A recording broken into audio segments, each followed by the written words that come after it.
Yeah, I also don't bother to go through my CV or whatsoever, which is, I mean, I'm just I'm like what Dr. Wan said. I was trained as an architect. I do practice architecture, but I'm generally a humanitarian worker, and I do a lot of stuff. So I was asked to deliver this, to share this lecture, not a lecture really, just to share some experience, some thoughts. So please allow me to share my screen, and I would need someone to help confirm if you can see my screen. Yes. Now it is in full screen mode. Is it full screen now? Yes, yes. And is it moving? Yes. Wonderful. Okay, thank you, Dr. Wan. Now, so Dr. Wan asked me to talk something about the topic of architectural beyond border. So, well, actually, there is a movement called Architecture Sans Frontières, it's ASF, or Architecture Beyond Border, which was inspired by the larger NGO group called Médecins Sans Frontières, a France-based organization, NGO, that provides humanitarian work in the field of medical and health. So Architecture Sans Frontières, or ASF, was inspired by that, and they created this network, huge network of architects working to respond to humanitarian needs, as well as the longer term developmental needs, especially to the poor, to the vulnerable communities. So that is architecture beyond border in, if you may say, the official term. So, but what I am trying to translate with that given topic is that I would love to talk something about architectural education, and how it relates to the thing that I'm doing, and or more importantly, the thing that I am advocating for. I have great passion with architectural education because me myself is teaching. I'm teaching here and there, and I always believe that architectural education is not only about producing architects, and architects here is referring to the current limiting understanding, yeah, that some of us do have. So let's go through the slides. So the theoretical framework of what my thought here is that the task of architecture is the creation of human environment. Yep, it belongs to the society. I mean, everyone, I think, will agree with this. And even if you look at the statements or philosophical, so-called philosophical belief of even the star architects, those popular architects, they agree that architecture belongs to the society. Yeah. So in order to understand that in its truest sense, let me bring back a short historical reference on the common model of architecture education, modern architecture education. So modern meaning that it's 1919 and beyond until today. So it starts with, this is primarily during the early days of the Bauhaus kind of education, the Art Nouveau kind of education, yeah, where design or architecture is being looked as a totality that comprises of art, science, and technology. This could have been very relevant back then because design is being taught as something that is quite new, and it needs to put on a focus, or rather narrow focus on design itself. And then in the 1970s, where it starts to venture upon new territories, new fascination, especially being pushed by the likes of Alvin Boyarsky at the AA School, and other European, as well as the American school, where it looks into matter of scientific discovery, where design is now inside that big circle. It's no longer the main thing, but design coupled with humanities as well as technology is responding to scientific discovery. Yeah, so this is also in line with what the world was like in the 70s, and this happened for a very long period until 2012. Yeah, where architectural education were built on scientific ground. From more or less from 2013 until today, with the, again, aligning with what's happening in the global world today, with the changing climate, with war, with the political turmoil, everything. Design is again being looked as a smaller part of something that is bigger. Yeah, it is liberating to see that design is part of a bigger agenda, which include humanities and also technology that serve the needs of the world. Yeah? And if you look at this common model of modern architectural education, it shows that architecture itself is huge. It's more than what we are being taught in. It's more than what we are asked to believe. It's more than what architectural schools and architectural industry out there is behaving. So it's huge, yeah. However, with that scenario, the perspective or the practice, not only in Malaysia but globally, are still bounded by the issue of content and form. Yeah, content in this sense is context lah. Yeah, context di mana architecture tu berada, and form, which is an issue if these two is being looked separately. Yeah. Okay, so far, are we okay? I'm afraid it's a bit too heavy. I hope it's okay. Yeah, it's okay. It's Okay. quite clear. All right, sure. I hope the students are responding whenever Cik Hafiz is asking question. Yeah, I really need Me you to. myself. I really need the students to you can just jump in if there's something that is unclear. Yeah. So coming back to this business of this issue of content and form that bound us to doing business as usual. Yeah, business as usual ni macam yang kita tahu lah. Kita attend class, kita graduate, and then we get into internship, and then we come back to school, and then we graduate, and then we go to become assistant architect. If you are lucky, you get to work on interesting projects. If you're not lucky, you get to work on less interesting projects. But nevertheless, you're considered lucky to be working on projects. But that limiting demand of what the industry is asking, or the sector is asking, or rather the clients are asking, is pose a threat to the whole architectural thinking, because beyond designing homes for the rich, beyond designing shop houses, beyond designing malls which are proven not to be feasible anymore, beyond designing mixed-use development, which all of these are nothing wrong with. Yeah, please bear in mind when I'm saying this, there's nothing wrong in doing all this, but all I wanted to say here is that the business as usual must, the practice of doing business as usual must not limit our vision, our awareness that there are bigger things happening out there, be it at the international level or at the regional level, yeah, or at the national and local level. So the African crisis has been long for forever. I think besides myself, Dr. Wan, and Architect Mio, the African crisis is older than most of you today. Yeah, it has been around in Congo since 1969, even older than me and older than Dr. Wan. Betul ke Dr. Wan? 1969, you belum lahir kan?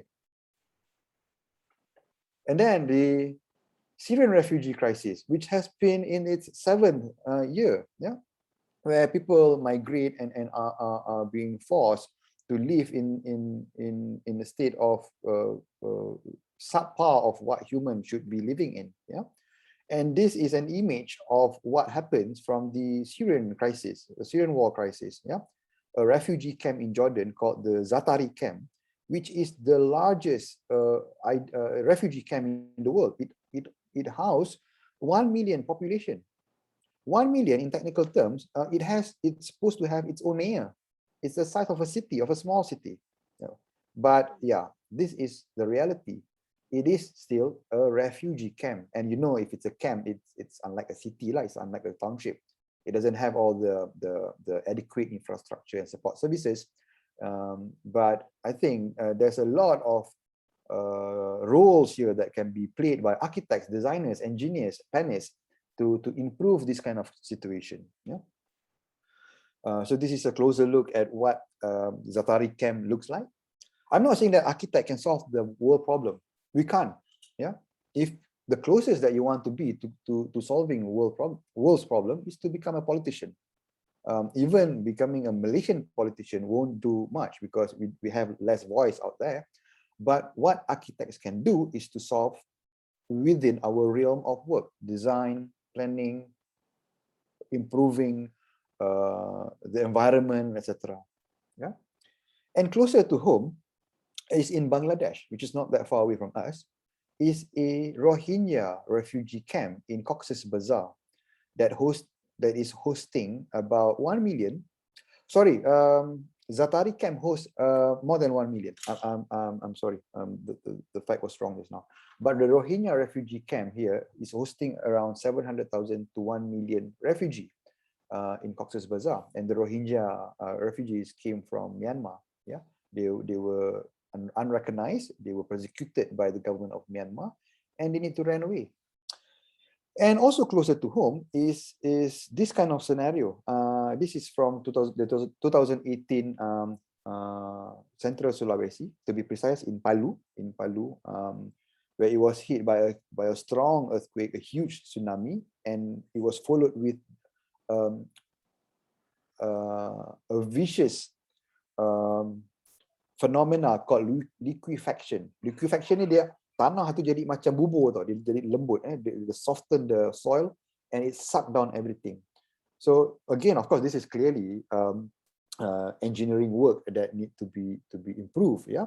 But architects and again planners have a lot to do.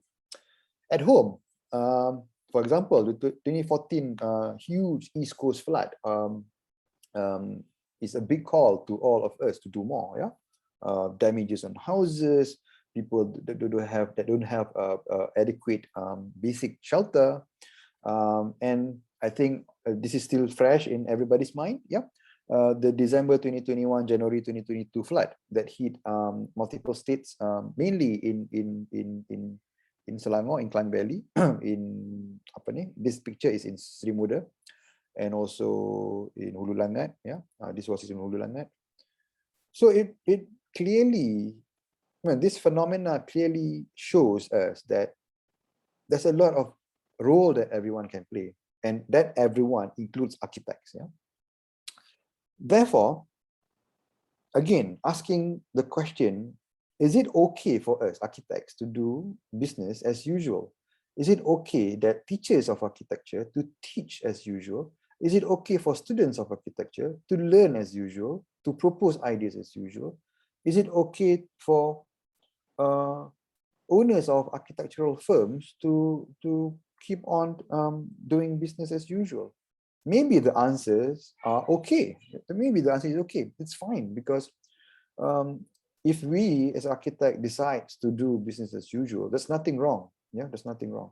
But again, what I'm trying to say is that if we can at least try to engage in a different kind, in a slightly broader vision of doing architecture, that are no longer trying to solve 21st century problems with 19th century solutions. Yeah.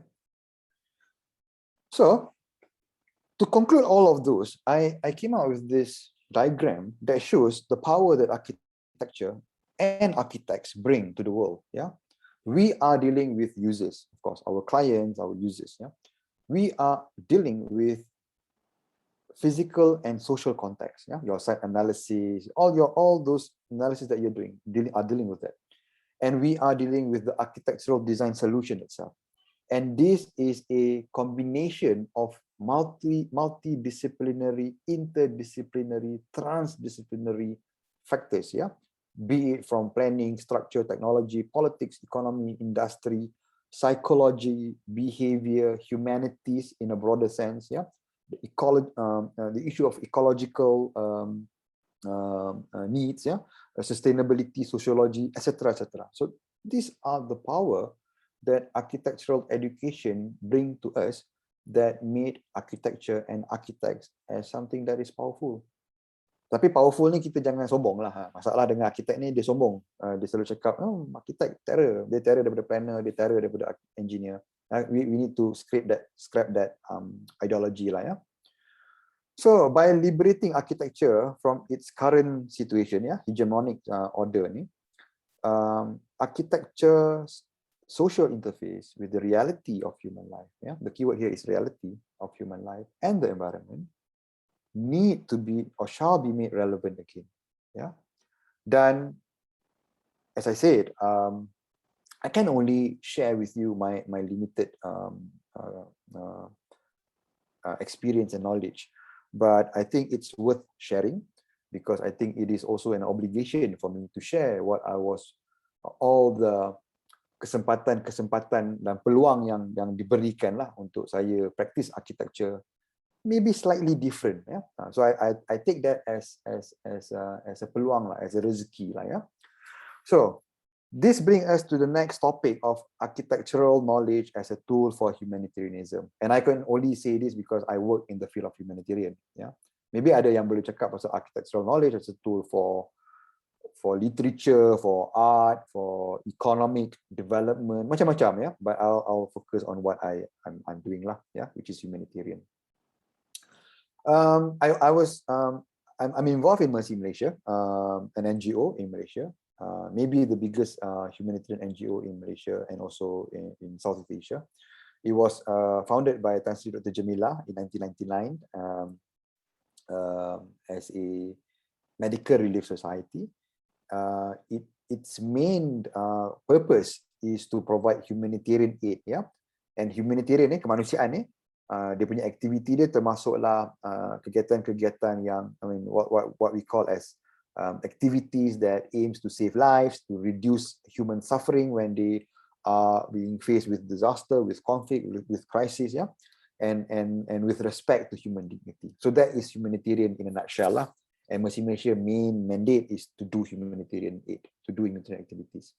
But it also looks into the longer term, the mid and long term development activities. Of course, kita tak buat lah empangan, buat jalan raya, highway, semua tak buat lah. Itu kerajaan. But we do development. And development here can be in the form of physical development, health development, education, livelihood, socio-cultural, maybe a little, so development activities that focuses on sustainable development and to reduce risk, disaster risk in the long term for communities lah, And this three image pun, kalau you tengok, as an architect, I think you can relate your field of study, your field of practice with these three small images, Maybe kalau yang ini susah sikit, because this is more related to health, but humanitarian is not only this. It's not only about giving medicine and bagi beras, bagi makanan, no, maybe benda tu penting, but it's also involving this kind of activities, And so I hope that this give some clue to all of you that how architecture how you can relate architecture to humanitarianism. So this is what we call the humanitarian development nexus, Ada kesinambungan dalam kerja-kerja kemanusiaan, humanitarian work with developmental work, Some experience that I was lucky to be involved in, I was called to be part of the Mercy Malaysia's team during the Indian Ocean tsunami in 2004. I was lucky because I was very young, 21 years old. I baru graduate, literally tak sempat graduate pun, literally macam I submitted my final project. I was studying at UiTM, and then 3 days later I went to Aceh and I didn't attend my convocation lah. So being young and being highly spirited, bersemangat, and also being naive, I see myself, masa tu I tak nampak lah, but now I see myself masa tu like a sponge, macam SpongeBob, sponge tahu, sponge, dia serap semua benda, dia serap, I absorb dia punya kesedihan, dia punya suffering, dia punya semangat, dia punya rasa macam-macam. And this, I think, complement my architectural education. If you get what I mean lah. If you look at this picture, it's a straightforward activity. It's setting up of tents for the people who are affected by the tsunami. Yeah, but and clearly these activities are very architectural. Yeah, it involves designing of the tent in the first place. It involves technology on how to transport these tents that were designed in Kramat, Malaysia, because there was nothing there in Aceh masa tu. It was designed in Kramat, ada tu kedai di Kramat, and how it can be light enough to be transported as quickly as possible to Banda Aceh. So it is clearly an architectural activity and process, but the spirit of working together with the community, who are themselves are victims of tsunami, gives you a different dimension to what architectural processes is. So this is what it looks like when it's completed. Yeah, of course, there's a lot of architectural decision here, like the height of the tent that allows people to stand to pray, the width of the tent, the separation inside that allows men and boys and girls to be separated at least. So it's not like your normal camping tent yang biasa diorang guna tu lah. It gives you some dignity. Yeah, and then from the tent, how we move the people into what we call as the core houses. Yeah. If in Malaysia in the 1960s, during the first Malaysia plan, Plan Malaysia pertama, sekarang ni kan rancangan Malaysia ke-12 kan, dan rancangan Malaysia pertama tu, the government embarked on what they call core houses. Macam inilah. But that was in 1960s tau. But this is what we did as a response to emergency. So we built core houses. Yeah? Core ni maksudnya rumah asas lah. And then when they grow in terms of their readiness to grow, to when they get to work again, yeah, back to work, apa semua, they expand their houses lah.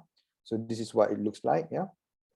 And these were done very rapidly, about 6 to 9 months. And alhamdulillah, the people here managed to celebrate Hari Raya in 2006. In their new homes lah. It's very basic. Yeah. If you look at this image, this is what I call content and form tadi tu. Yeah. Form wise, it's nothing lah. Why do you need to learn architecture 3, 4, 5 years? Yeah. I learned architecture 10 years because of many issues lah.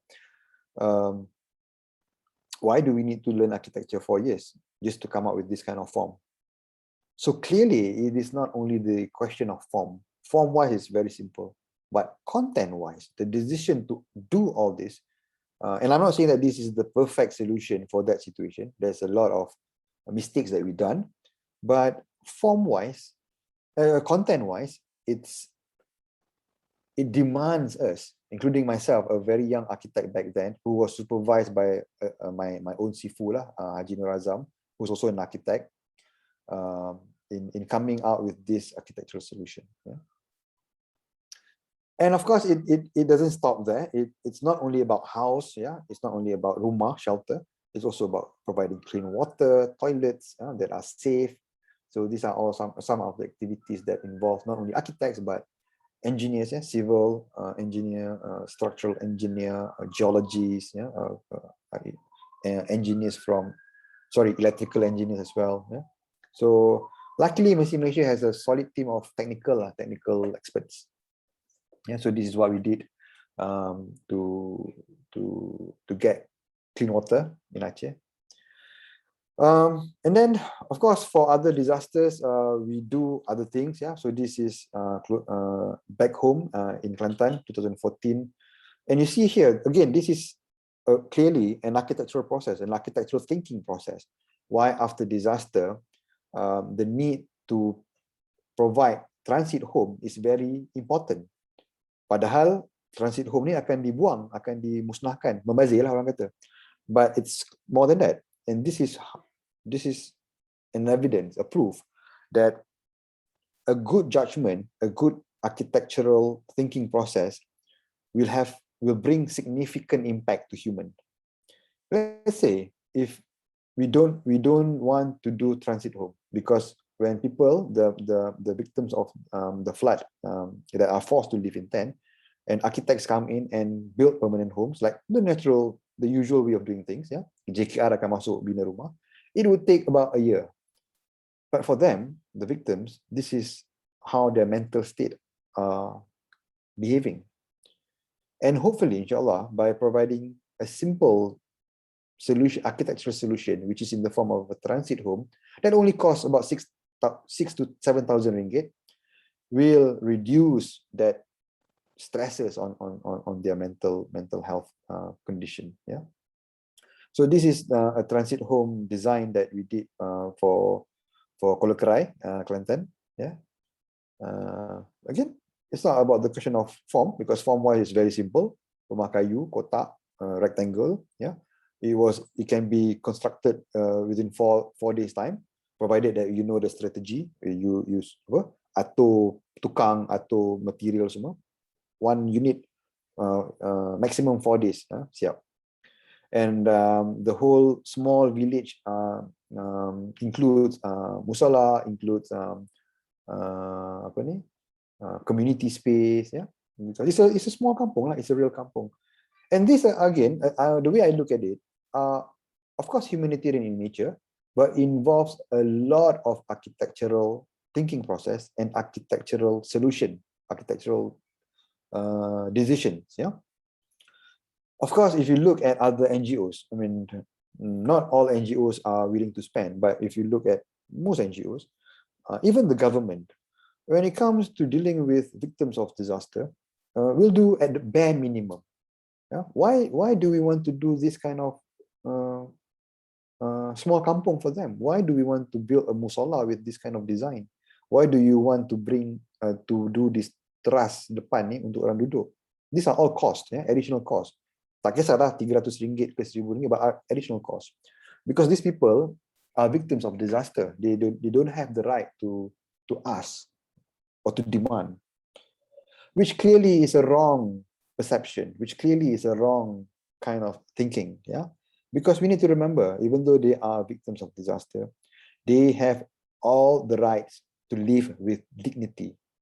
And us as architects have all the obligation, have all the responsibility to make sure that these people can live with dignity. Ya, itu adalah tujuan kita sebagai arkitek, fungsi kita sebagai arkitek dalam membuat kerja-kerja ini. So this is what the kampung looks like lah. It's no longer there. Yeah, they have all moved to their permanent homes, and some people, which are not in the process, do criticize that, oh, membazir kan, dah buat batu tinggal. Yeah, but if you look at that diagram that I showed earlier, it justifies lah the decision made back then. Yeah, and then we did something quite similar but different in Palu, in Central Sulawesi. Is a huge IDP camp. IDP stands for internally displaced person. Refugee kalau orang tu displaced di luar, dia displaced keluar negara dia terpaksa melarikan diri daripada negara dia. IDP is internal, internally. Jadi kebanyakan mangsa bencana ni di IDP lah, di internal. Again, architectural solution, technology solution at its simplest form, but simple doesn't mean easy. The more simple it is, usually the harder the process is. Yeah. So this is what it looks like, erected within a time frame of 1 month. Yeah, of course by phases, with not only tents for families, and these are toilets, yeah, but with a kindergarten, with a musala, and here if it's covered by the tree here, is a community center. And this row of blue tents are actually facilities for livelihood activities. Yeah, ada yang meniaga, so they conduct the economic activities here lah. So basically, again, it's a small kampung. It's just that those that occupy this small kampung are victims of disaster, but it is still a small kampung that hopefully allows people to live in dignity and to recover quickly, mentally, physically, from the disaster. So if you can see, if you understand, that's how critical the act of architecture, the practice of architecture in at least reducing the burden that these people are facing. Yeah. And of course, when I say the function of architects, it's not only limited to creating shelters. Yeah, I'm not showing some of the other work that I did, Mercy Malaysia did. Yeah, which includes hospitals, schools, banyak lagi lah, rumah anak yatim, clinics, yeah, multiple clinics. Yeah. We even built a 200-bed hospital in the island of Nias. Yeah. And Dr. Wan herself were involved in many projects. Yeah, in I think Pakistan, yeah, or maybe somewhere quite far, Pakistan, kan? So not only not only limited to shelter and those typologies of buildings, but also our knowledge in design, in planning, plus in disaster risk contributes to the preparation of disaster risk reduction strategies. So this is an example which I did. This is outside of Mercy Malaysia, my own practice, where I was involved as a consultant for Plan Malaysia, Jabatan Perancangan Bandar dan Wilayah, to prepare a DRR or disaster risk reduction strategy for the rancangan kawasan khas Bukit Bendera in Penang, and also for the study for the rancangan physical zone pantai, pesisir pantai negara. So these are all mainly planners' work, but we can contribute, we can be part of it, provided that we have the knowledge, we have the expertise, that somehow hopefully is useful for the country. Yeah.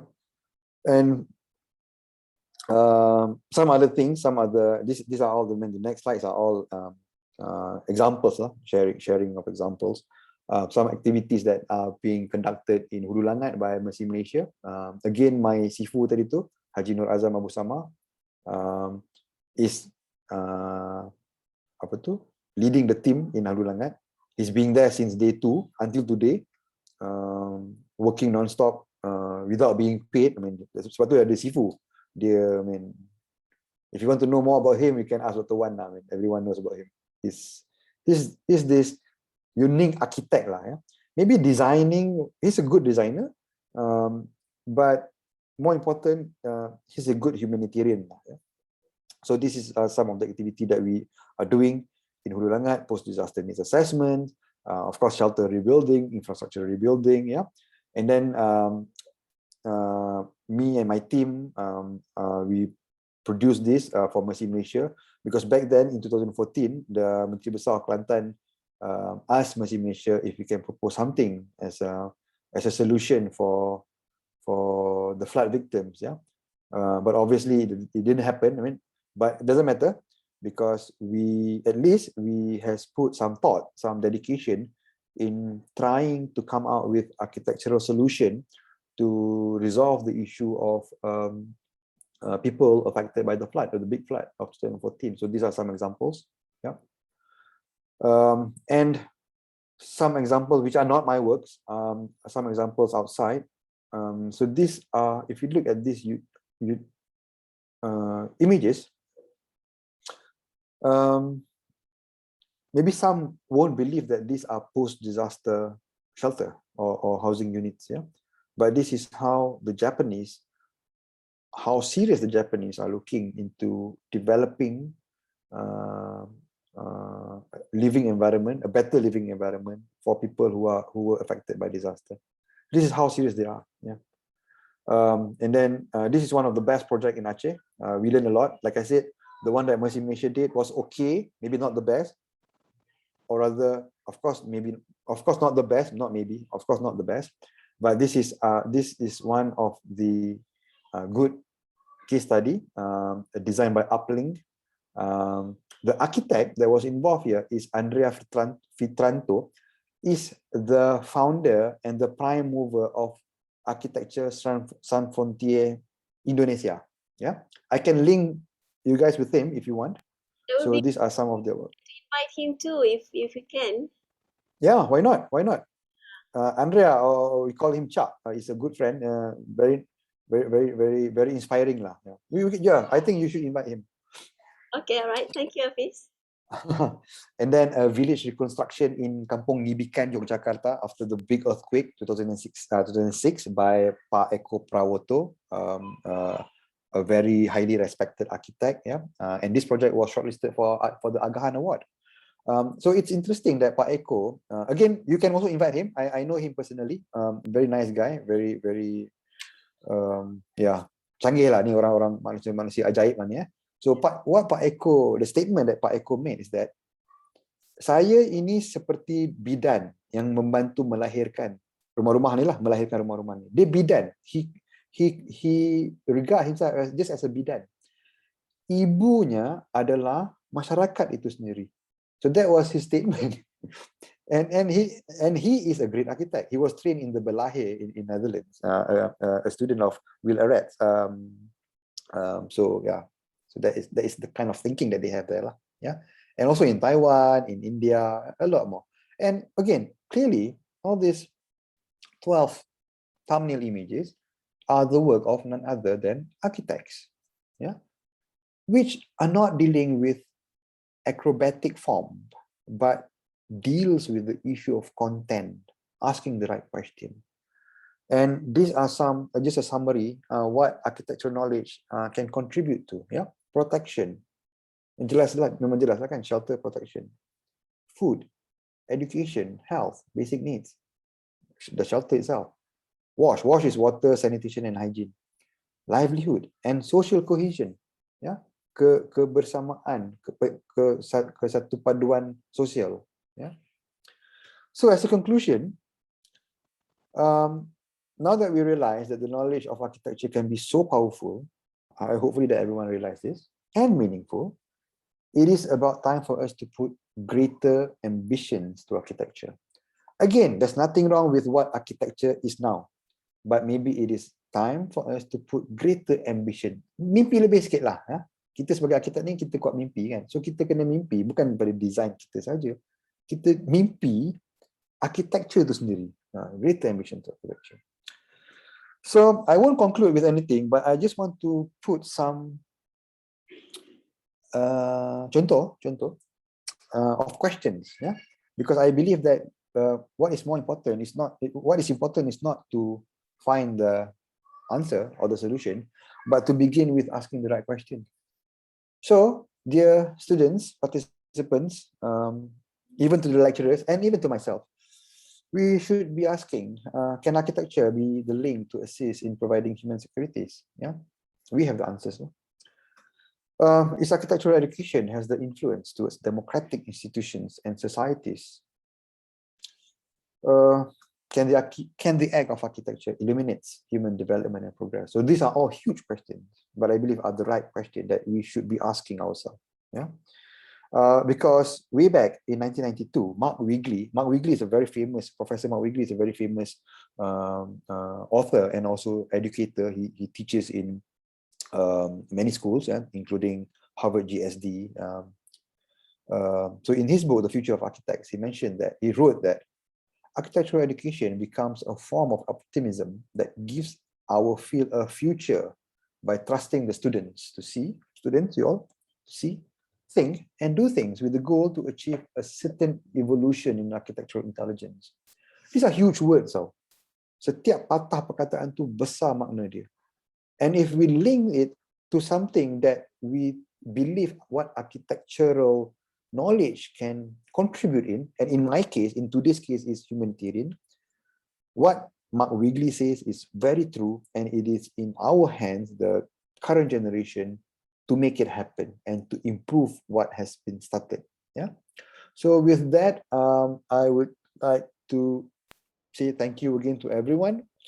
Jangan lupa, sebenarnya tugas kita kadang-kadang tidaklah terlalu rumit, walaupun ianya rumit. Kadang-kadang tugas tu adalah memberi selimut kepada si beliau ni yang mungkin kurang bernasib baik dari kita semua. So that is what I personally believe architecture is. Thank you very much. Over to you, Dr. Wan. Thank you so much, Hafiz. Very inspiring. I hope students are clear, and if they do have questions, do share.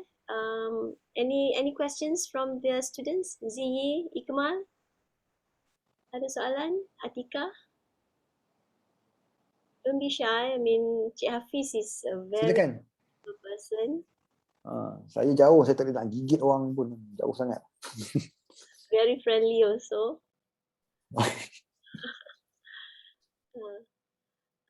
Just to inform you, Hafiz, Yeah.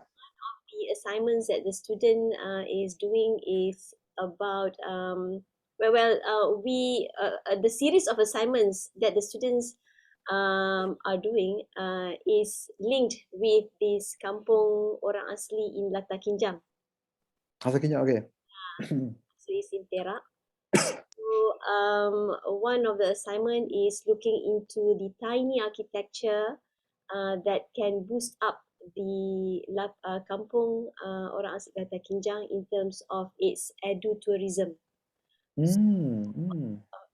It doesn't have to be big. It doesn't have to be a wakaf that is maybe it's too much of a grand structure to be built in small spaces in Lata Kinjang. So we push their creative minds, okay, to actually explore and understand the lifestyle, the culture, the heritage that the orang asli have in Lata Kinjang. So with what you have mentioned in your lecture, with your earlier slides, it shows very much that it is not so much on the architectural form, but and I think we have repeatedly mentioned to students, it is the value that it plays when this orang asli can actually benefit when you propose a simple structure within their kampung. So that's one of the main criteria, I would say, that students would need to consider when they are designing. Right. Any questions, students? Come, jangan malu-malu. Oh, Kishore. Boleh tanya bahasa Melayu, boleh bahasa Inggeris, boleh bahasa Indonesia pun boleh. I speak fluent bahasa Indonesia because I spend a lot of time there. Yeah, in Aceh and Palu, right? Aceh, Palu, and then I studied in Bandung. I teach in Jakarta. ITB ITB, yeah, ITB. I've been wanting to continue my PhD in ITB, but I was not able to. It's a Okay. place to be. Yeah, it is actually Yeah. a good one of the best leading university, right, in Indonesia. Besides UGM, University Gajah Mada. Yeah. Some of the common public university lah. Saya daripada UGM Gajah Mada di Jogja, Universitas Indonesia UI di Jakarta. Students, any questions? Semua diam tidur ke apa ni? Menung dia fikir. If it's face to face, we can pick one and let them ask you questions. Okay, let me just pick a student then. Zaid Amru. Zaid, do you have any questions for? Kau kena petik. I know. I don't think I have. Alah, Zaid pemalu Ikmal is there. I mean, Ikmal is quite active as well. Come, Ikmal, do you have a question for Encik Hafiz? Actually, I want to ask, but it's actually a very simple question. That's okay. About the Aceh project, was the transit home was it made just by timber or or is it like other material involved? That's all. Thank you, Ikmal. A very simple question, but a brilliant question. You know, because even though you ask about material again, obviously gambar tu nampak timber pun. I think you pun dah tahu jawapan dia timber. But it provide me opportunity to elaborate more. So to answer your question, it was made by timber, half timber, half batu. Ya, batu setengah, timber setengah. Tetapi kenapa? That is the more important question. Why? So why timber? Number one, because that's the only material that the locals there can work with. If you want to construct the building with steel, boleh. Memang tak ada masalah, boleh pun. it will be cheaper, it will be faster, yeah. But in theory, it will be faster. But in practice, it will take forever because they are not used to work with steel. And then kenapa yang 4 kaki di bawah tu, 4 kaki tahu 4 kaki tu dalam 1.2 meter, menggunakan batu bata because stability, yeah. And then of course because tempat tu baru kena tsunami, dia basah. So kalau kita letak kayu sampai bawah, dia rosak lah, dia reput lah kayu tu. So those are architectural consideration.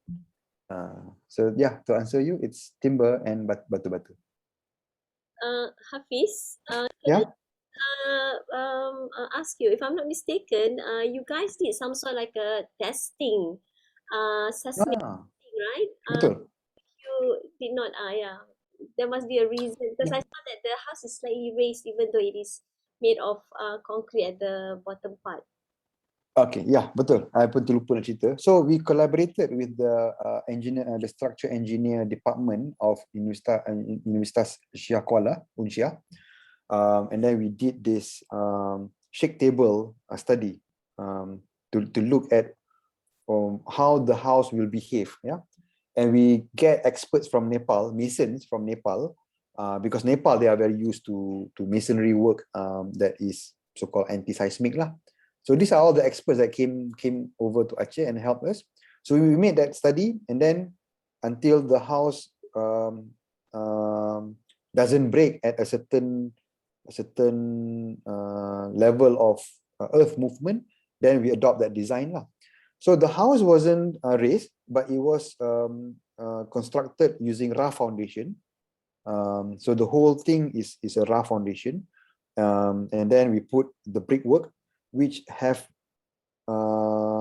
additional bracing, and those additional bracing were the result of that study tadi tu, the shake table study tu. Atas tu kayu, kayu tu pun ada ikatan-ikatan yang khusus lah, ikatan-ikatan yang lebih unik lah. One of the things that I've read from Japanese approach, how the Japanese actually look into earthquake is that when they built with timber structures, it would have less impact or less injuries put if the timber were to collapse on Betul. as compared to bricks, mortars, and concrete structures, even steel. So that's why you can see how the Japanese really, advocate on timber structures more than ever as compared to other materials. They know that kayu jatuh atas you is not as bad as batu jatuh atas you, right? Betul. It's another aspect that you can look into the choices of materials made in different contexts or in different countries. I believe the one in Pakistan was totally very concrete and very solid, right? Because it has a totally different form. Because, and climate. Betul. Quite interesting as well for that. Any other questions? Yeah. And just to respond to Dr. Wan punya tadi tu, betul. When we built the houses in Aceh, there wasn't a problem lah when we built with timber and we cover it with atap zinc though, aluminium. And then we tried to do the same thing in 2006 when Jogja was hit by the earthquake. Kena reject dengan orang-orang Jogja. Because for them, zinc ni adalah material orang miskin. So material tu adalah lambang social status. So they wanted to use atap genting. Atap genting yang tanah liat tu. Which is dangerous lah. But of course we need to respect, we need to negotiate with them because this is the social cultural sensitivity of the people there. Kan? Dan betul yang macam Dr. Wan cakap, kayu memang jatuh tak sakit sangat, tak macam batu bata. Tapi poket sakit tau pakai kayu. Mahal kayu tu. So there will be a cost benefit analysis. Kenapa Pakistan tak menggunakan kayu? Because climate dia lain kan. Building form dia lain. Nah, kalau nak buat hospital pakai kayu jenuh. Sejuk. Okay, Nila, many questions. Can see you. What? Boleh, can I ask a question in bahasa A Indonesia? question for me. Okay, Dian. Silakan. Can I ask the questions in bahasa, Dokter? Boleh, boleh. Oh, okay. Halo Ci, halo AR Hafiz, my name Saya is belum AR. Diandra. I'm from Indonesia. So, saya nak tanya dalam bahasa Indonesia.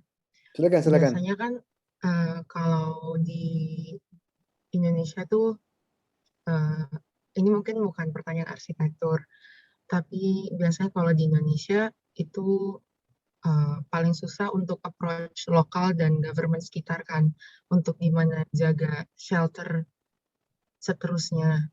Biasanya shelter bukan dalam jangka lama, tapi saya penasaran bagaimana cara approach warga lokal sekitar untuk biar bisa menjaga shelter sekitar dan bisa approach government-nya juga. Biasanya ada berantem gitu kalau di Indonesia. Suka ada, iya, karena tanahnya punya lokasi dia, tanahnya punya orang lain, kayak gitu. Baik. Terima kasih. Ya. Oke. Jadi sebelum saya menjawab pertanyaan dari Dian, Dian dari mana? Dari Indonesia dari mana? Dari Jakarta. Di Jakarta. Jakarta yang di mana? Di Jakarta Selatan. Okay. Now, okay, I'll mix lah ya. Yeah. Indonesia is very interesting. It's huge. It's huge. If you don't know Indonesia, for the Malaysians here, please look at the map and imagine how huge it is. Yeah.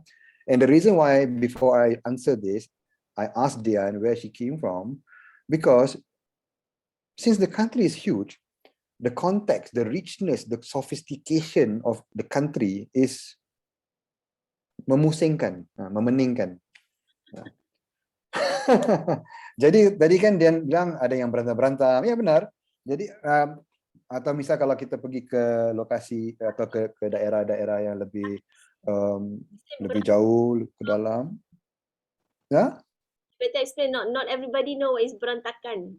Oh, berantakan is chaotic. Berantam is bergaduh. So let's say if we go to areas it can be in rural areas, but it can also be in Jakarta. The dynamics are different. But some of the positive thing that I learned when I was there, when I was studying and also working there, the social dynamics of the people living in slum area, hunian kumuh kan, permukiman kumuh Islam lah di bahasa Melayu dia, is that they have this social structure, a very strong social structure, very strong to the extent that it contributes both positively and negatively. Positif maksudnya mereka bersama-sama lah, ya, menjaga lingkungan, menjaga environment. Negatif ni jangan cari pasal lah dengan diorang. Nanti dia berantam tadi tu, bergaduh tadi kan. So let's say the government wants to come in and do programs or projects, it's quite difficult to penetrate, yeah. But again, this is where the soft skill of people who works in developmental work, yeah, which include architects, must have a soft skill called community engagement. Community relation, engagement.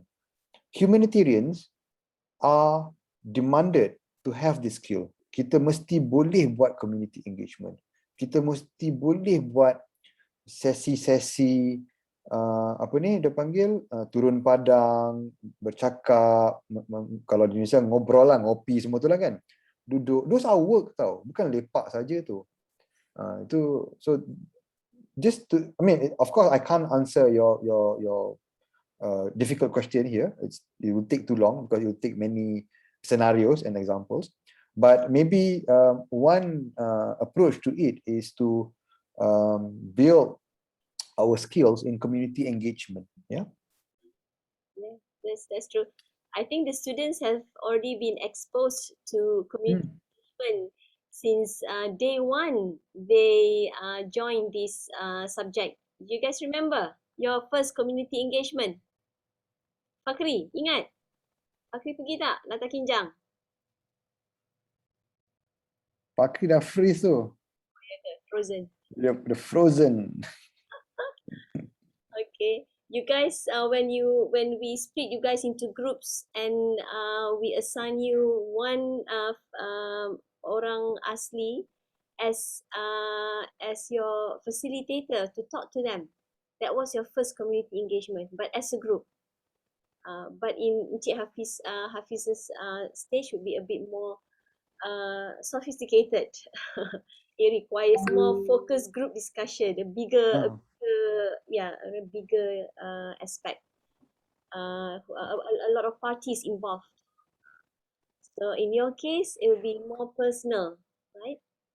So I believe we did expose the students to community engagement, and now is their time to be able to interpret whatever information that they get and how they respond to architecture.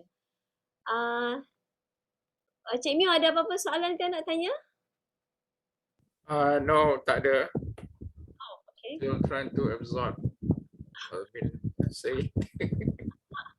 Okay. Student, something that related to your assignment perhaps? Yeah, why not? Tanyalah. Time. No, they are worried tomorrow presentation actually. So, studio. Oh, okay. Well, I think Cik Hafiz has given a lot of ideas on how to respond to any of your bakal soalan-soalan susah dalam presentation. Alright, so tak ada soalan ni. Hafiz, do you have any last words if there are no questions from the students? I think I've shared also your slides with them. I hope they will benefit out of it. But if I hope so. for them to take home.